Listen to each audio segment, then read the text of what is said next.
Kita teruskan. Jadi hari ini kita akan mempelajari materi tentang organisasi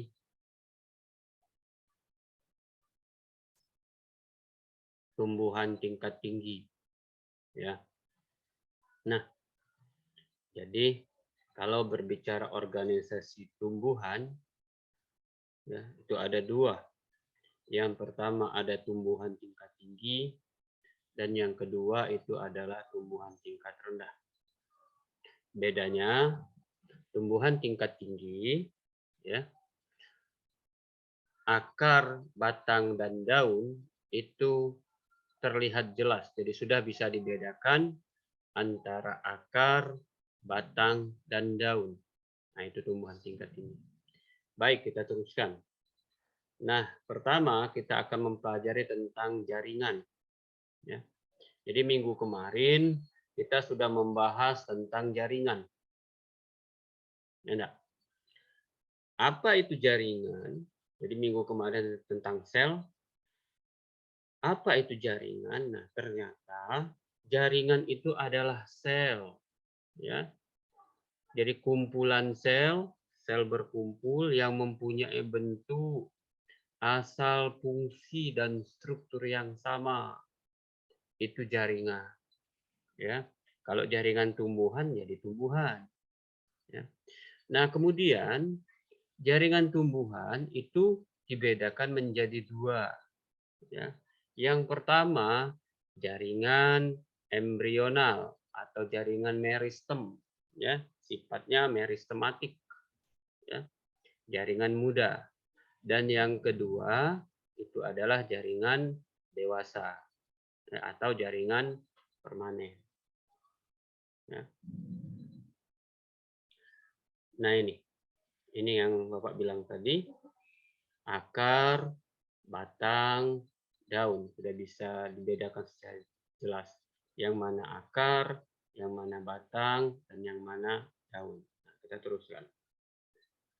Nah, meristem, ya, itu sifatnya adalah embrional, jadi jaringan muda. Nah, kalau muda itu punya ciri-cirinya. Ya. Jadi ciri-ciri jaringan muda, enggak. Yang pertama itu adalah berdinding sel tipis. Ingat, sel tumbuhan itu mempunyai dinding sel. Dan untuk yang meristem itu dinding selnya tipis. Ya. Kemudian yang kedua itu adalah banyak mengandung protoplas. Ya. Kemudian ada lagi inti atau nukleus yang besar, ya enggak? Dan plastidanya belum matang. Ya. Jadi plastida itu ada 3. Leukoplas, kloroflas, dan kromoflas. Nah, ya. Nah, jaringan meristem itu dibedakan menjadi 2. Yang pertama berdasarkan letaknya, dan yang kedua berdasarkan terbentuknya. Ya. Kalau berdasarkan letaknya itu dibagi menjadi 3. Yang pertama apek, ya. Kalau biasa disebut sebagai apikal, ya. Dia di ujung, ya. Boleh juga di ujung akar atau juga di ujung batang.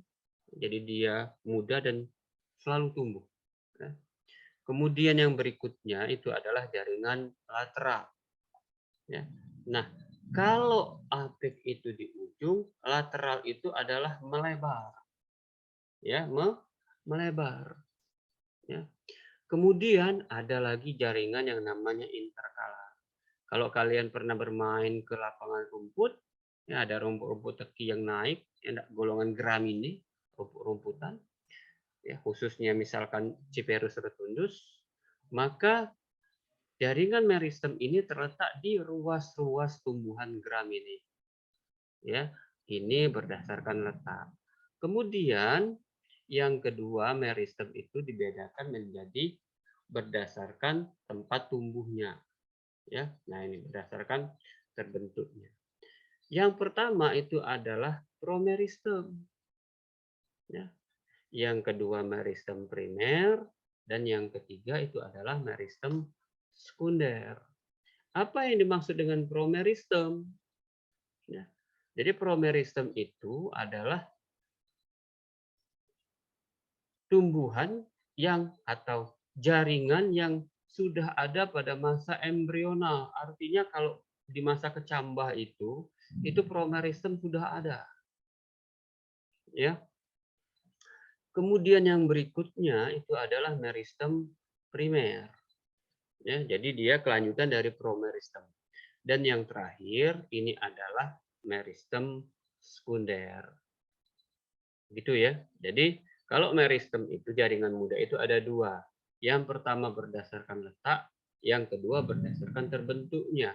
Berdasarkan letak ada tiga. Yang pertama apikal, yang kedua interkalar, ya, yang ketiga lateral. Kemudian berdasarkan terbentuknya ada tiga juga. Ada promeristem, ada meristem primer, dan ada meristem sekunder. Begitu ya. Itu meristem, ya, jaringan muda.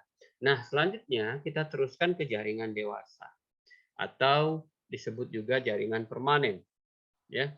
Nah, jaringan permanen ini sifatnya itu kebalikan daripada jaringan muda, ya.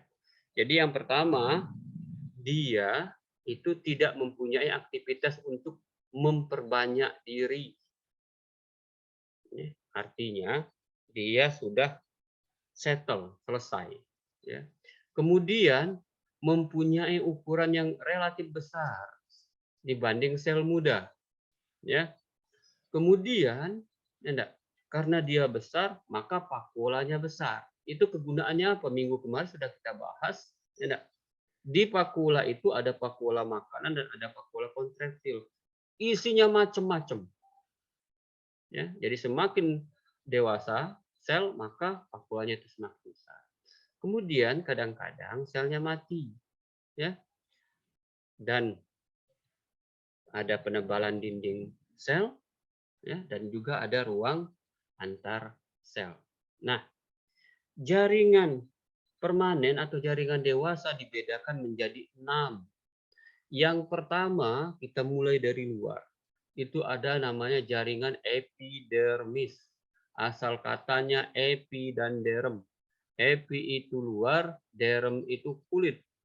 Ya, jadi jaringan yang berada pada daerah luar.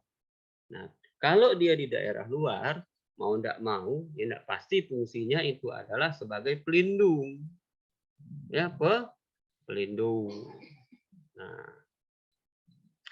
Nah, kemudian bagaimana dia melindungi diri, melindungi tumbuhan. Ya. Jadi dia mengalami derivatisasi atau diferensiasi. Ya, misalkan dia membentuk stoma, ya, stomata mulut daun, kemudian dia bisa juga membentuk duri, ya, atau mengalami penebalan. Kalau tidak salah, ada yang namanya tumbuhan itu memberi kulitnya itu gatel. Nah, itu sebagai pelindung. Kemudian ada juga yang kalau misalkan dari golongan Gramineae, itu kalau kita bermain di lapang suka lengket-lengket. Nah, rumput itu.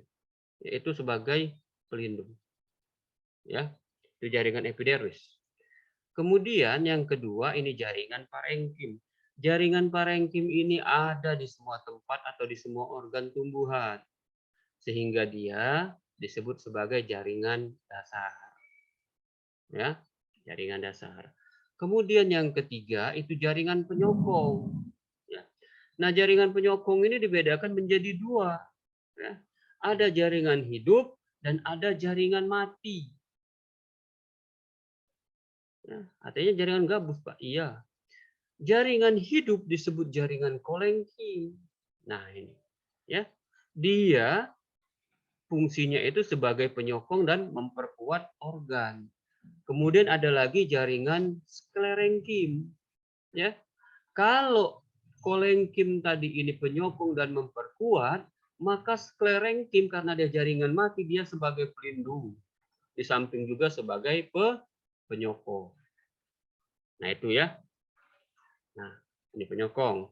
Kemudian jaringan berikutnya untuk mempertahankan kehidupan tumbuhan mau tidak mau harus ada yang bertugas sebagai jaringan pengangkut, ya sama seperti darah pada kita. Ya. Maka tumbuhan pun juga punya.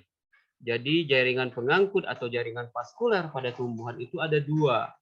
Yang pertama itu adalah jaringan xilem dan yang kedua jaringan phloem. Jaringan xilem ya, itu berfungsi, apa fungsinya Pak?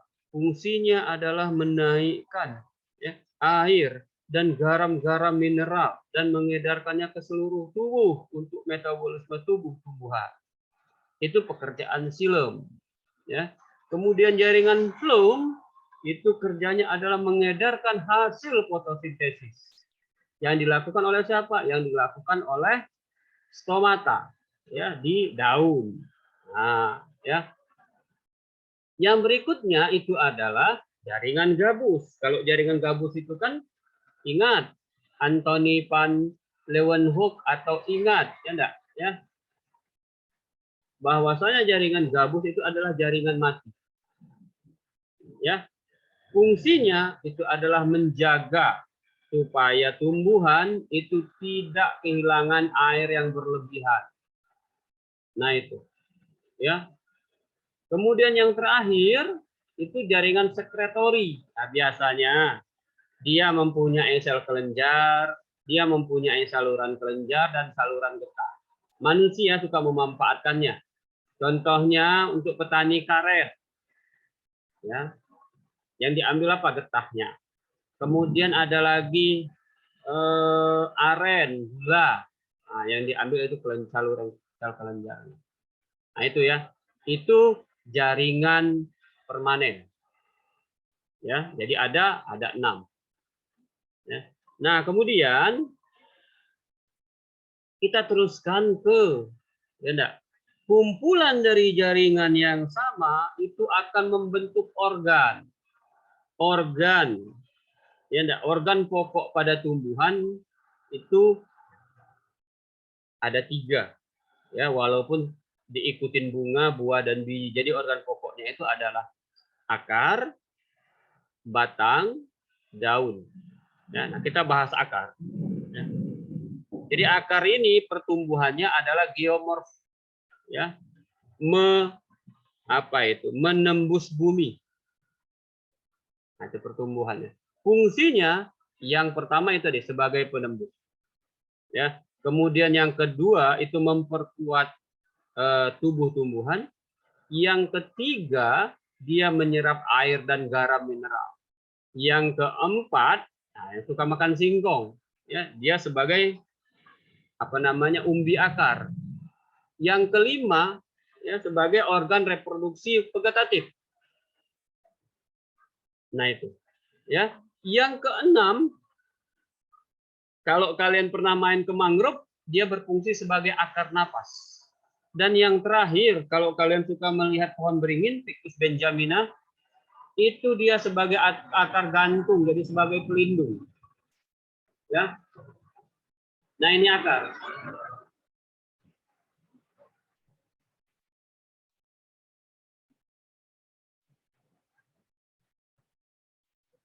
Kemudian kita teruskan ke batang. Jadi batang itu mempunyai fungsi. Jadi fungsi batang adalah memberi bentuk kalau itu batang. Ya. Kemudian tempat terjadinya sirkulasi. Ya. Jadi jaringan vaskuler lewat lebih banyak di batang antara xilem dan phloem. Kemudian dia juga sebagai umbi batang. Jadi yang kita makan itu umbi batang. Sagu misalkan. Kemudian yang berikutnya itu adalah organ reproduksi generatif. Ini jadi organ reproduksi vegetatif, jadi tanpa kawin. Dia di stek saja. Ya. Nah, misalkan cangkok segala macam, itu tugas batang. Ya. Dan yang berikutnya itu adalah daun. Nah, daun itu fungsinya itu adalah sebagai alat fotosintesis. Ya. Nah, daun lengkap itu ada upih daun, tangkai daun, dan helai daun. Nah, biasanya daun lengkap ini tidak banyak tumbuhan yang mempunyainya. Ya, biasanya tumbuhan hanya mempunyai tangkai daun dan helai daun saja. Di mana yang lengkapnya? Di pisang. Nah, di pisang. Ya, Musa paradis. Jadi pisang itu ada upih daun atau pelepah, kemudian ada lagi tangkai daun, dan ada lagi helaian daun. Ya, oke, itu daun. Nah, berikutnya itu ada bunga.